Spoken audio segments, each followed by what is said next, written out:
This is massive. The New York Knicks' #1 trade target in Mikal Bridges may become available after comments by Nets owner Joe Tsai, and we are going to break this down. So what's up, guys? Welcome back to Knicks Digest. It's Chris here, and we're going to jump right into the video as we always do, because Joe Tsai recently talked about how the Nets can be contenders once again, and here's what he had to say. If you want to be a win-now team, you could ruin your future by trading away all of your assets, but I think what I want to do with the Brooklyn Nets is take a longer-term approach. And that sounds exactly like the Brooklyn Nets. Be patient. Don't trade away all your draft picks for stars or maybe aging guys who maybe were not once in their primes. I mean, the Nets have never done that. Nope, never mind. Yeah, we all remember this debacle when they traded for James Harden, and instead of doing anything great, the James Harden, KD, and Kyrie played 17 games together, won 15-2, didn't play anything else together, won absolutely nothing, and went as far as the New York Knicks did with this current roster. Now, the Nets trade away Jared Allen, who became an all-star 1 year with the Cavs, Taurean Prince, Alexander Vezenkov, who, I mean, probably is the greatest player of all time, but no one's giving him a chance, Karis LeVert, Kurucs, 3 first-round picks in 2022, 2024, 2026, and then 4 first-round pick swaps in 21, 23, 25, and 27, and that 2024 overall pick is 3rd overall. So great job, Nets. Now, Joe Tsai is talking about this, but I think it's a little late, dummy, because you let Sean Marks trade all your picks away. Now all you got is those Phoenix Suns picks. Maybe you want to flip them for your own draft picks back, along with Mikal Bridges. But it seems like the Rockets aren't as interested in Mikal Bridges as they once were when they offered the Nets their picks back, and Jalen Green in exchange for Mikal. Now, we all know the Nets are a stupid franchise. This is nothing new. They're a failure. They're a joke. No one cares about them, and no one watches them. It's why their games were being taken off of Yes Network, the network that they are on, their version of MSG. If you're a Yankee fan, you know what Yes Network is. The Nets games weren't being televised because they don't have fans. You think Mikal Bridges is cool with that? Well, some of his best friends are across the Brooklyn Bridge, winning games, looking like an NBA Finals contender. A team that if Mikal went to in a trade for Bojan Bogdanovic and 4 to 5 first-round picks would probably go to the NBA Finals? No! Mikal Bridges isn't okay with that. No matter what he says, I refuse to believe that.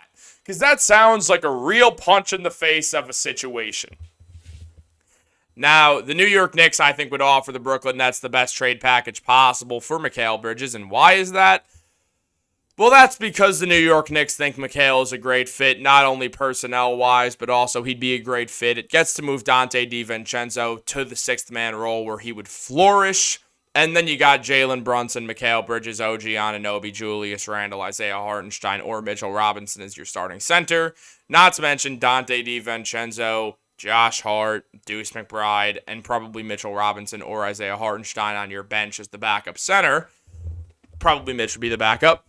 So not only do you have the best top 9 in the NBA, you have the best bench in the NBA, you have the best wing forward defense in the NBA in Mikal and OG. You have one of the best rim protectors in the NBA in Mitch. You have one of the other best rim protectors in the NBA in Isaiah Hartenstein when it comes to field goal percentage at the rim.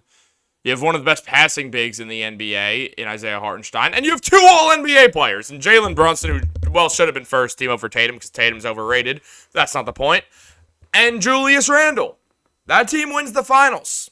Genuinely. They do. It's like a better version of the Celtics. I think that team would win the NBA Finals, so I think the Knicks are going to go all out for Mikal Bridges, and now it seems like the Nets might be willing to trade Bridges.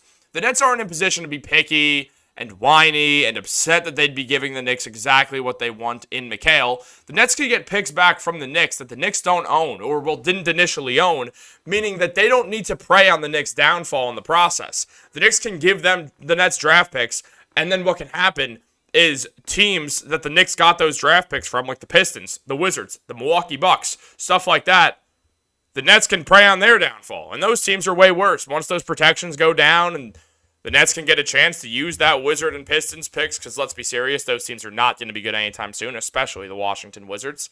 And then, I don't know, you get like that Bucks pick, and the Bucks could easily be bad in 2025.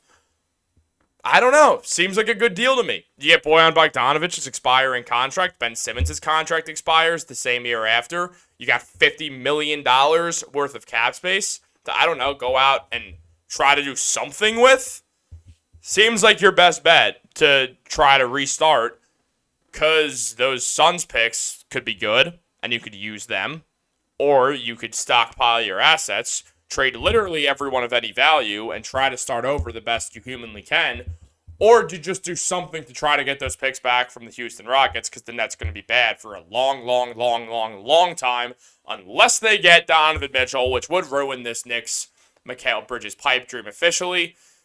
But that seems less and less likely as the days go by. I'm starting to think that Donovan might stay in Cleveland after JB Bickerstaff got fired. But we'll have to see on that one. Donovan never really seemed like he wanted to go to the Cavs that much, but what do I know? And now Bill Simmons talked about Mikal going to the Knicks, and a couple months back, he posed this question with RJ and OG. He's like, if you're Toronto, why wouldn't you just flip OG for Barrett? Grab one of those Knicks protected picks and call it a day. I actually like Barrett. Now, instead of those protected picks, they took Emmanuel Quickley, and that sucked because everyone loves Emmanuel Quickley, and I love both of them. But it is what it is. You move on, you keep going, and the Knicks and Bill Simmons, well, they got what they wanted. Bill was right, and then he proposed the idea of the Knicks overpaying for Mikal Bridges, which I think is fair, and I think they would, and I'd kind of be okay with it because I think they'd win the finals. So what if they just do that? What if they offer Bojan and 5 firsts, and 2 of them are protected, 1's unprotected, 2 of them are swaps? Boom, you got a great package for a guy who's not an all-star player. If you get 5 firsts, 3 firsts, 2 protected, 1 unprotected, and 2 swaps for a non-all-star level player, Sean Marks should throw a party for that. So I don't see why that doesn't happen. I think that would make a ton of sense. Now, correct me if I'm wrong, but I don't think there's a team that's going to go out there and pay more for Mikal Bridges. Why the hell would any other team pay that much? The Knicks, it makes sense. No other team it makes sense to pay that much money to, or that much assets to. Now, Josh Hart has been recruiting Mikal Bridges out in the open, and basically said, it's like that SpongeBob meme where Squidward is looking out the window and he sees SpongeBob and Patrick having fun. Mikal is Squidward. Now, he's obviously talking about the Nova Knicks thing, how Brunson and Hart and DiVincenzo are on the Knicks having a blast in the playoffs. Everyone loves them. The Knicks are loved in the city. Even after the loss, everyone loves Brunson and Devo and Hart. They're just the literal heart and soul of this team. And Josh Hart's like, you know what? I'm going to make fun of my friend here because he's stuck on the Nets. And no one cares about the Nets. No one. Not even Nets fans care about the Nets. One of my best friends is a Nets fan. And he doesn't care about the Nets. That's not true. He does. But he just claims he doesn't because he's miserable. And I would be too. What a joke of a franchise. Also, Nets Digest is coming, and I'm going to help promote them because my friend will be running the channel. So, separate note. You might see me over there just like doing some duos. You guys should check them out.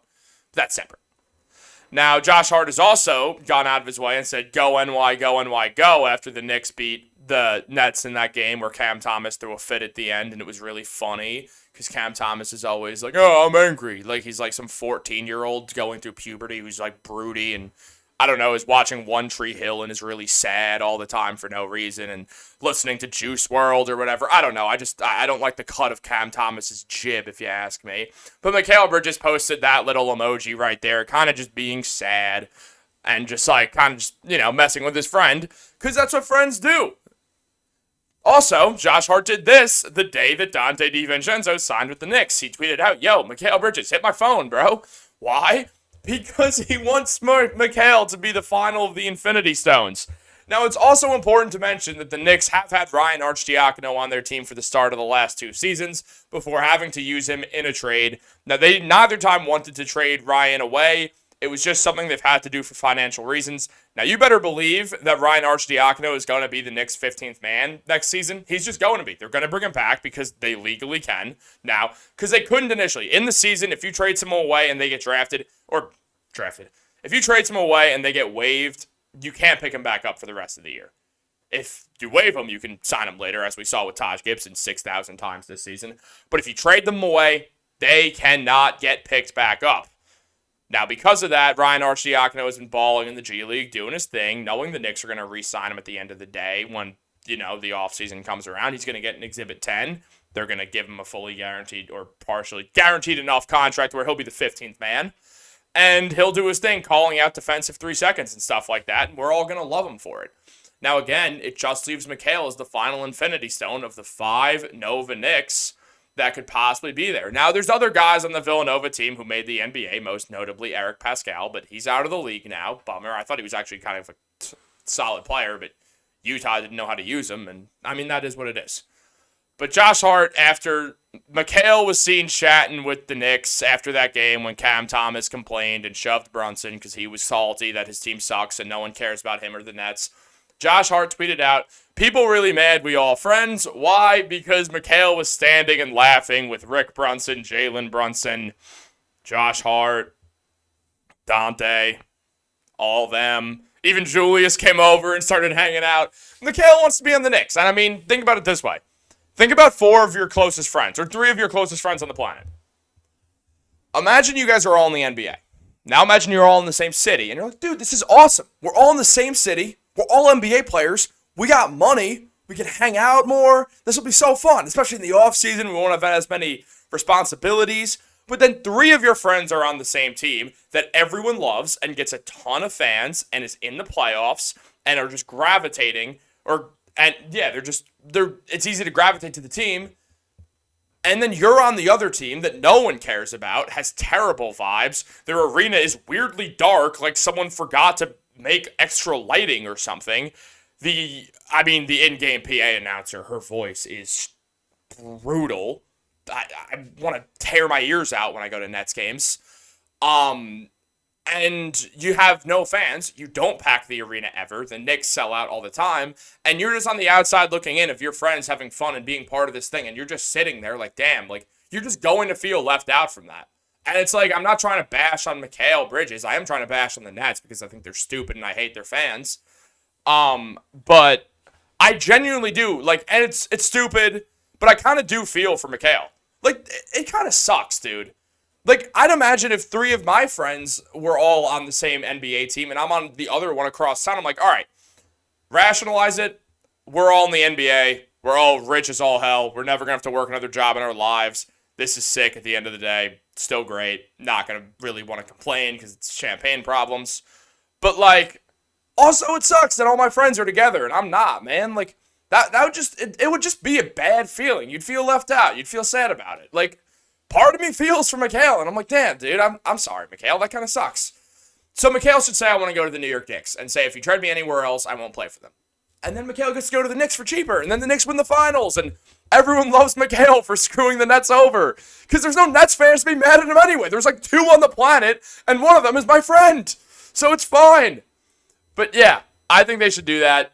Guys, let me know what you think in the comments down below. Give me your Mikal Bridges trades. I know I make a ton of Mikal Bridges videos, but they're fun to make, and I don't know. Guys, you know what it is. Like, subscribe. This video is way too long. I'm going to get the hell out of here. Have a great day. You don't have to listen to me talk anymore. Go Knicks.